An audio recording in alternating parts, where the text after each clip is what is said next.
Hello అండి అందరికీ. మనందరికీ తెలుసు, నిన్న చైనాలో ఎస్సీఓ సమ్మిట్ అయితే నిర్వహించడం జరిగింది.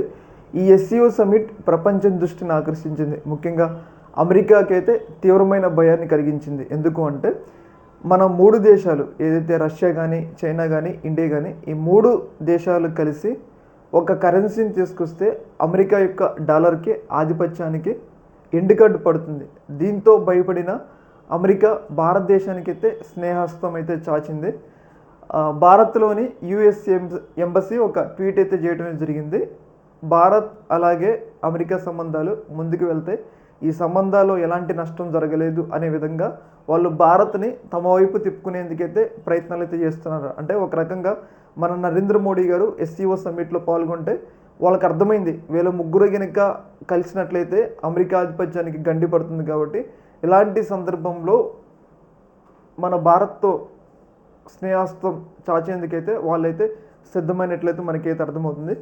అయితే స్నేహాస్తం కాదు, మన మీద ఉన్న టారిఫ్లను తీసివేస్తేనే మనకి లాభం కలుగుతుంది. టారిఫ్లు వేసి స్నేహం అంటే కుదరదు. కాబట్టి మన భారతదేశం ముందు మీరు టారిఫ్లు తీయండి, తర్వాత మీతో స్నేహం అనే విధంగా మాట్లాడితే బాగుంటుందని అయితే అభిప్రాయం అయితే వ్యక్తమవుతుంది. ఏదేమైనా కానీ ఏదైతే నిన్న చైనాలో జరిగిన ఆ ఎస్సీఓ సమ్మిట్లో అమెరికా భయపడిందని చెప్పేసి మనకైతే క్లియర్గా అర్థమవుతుంది.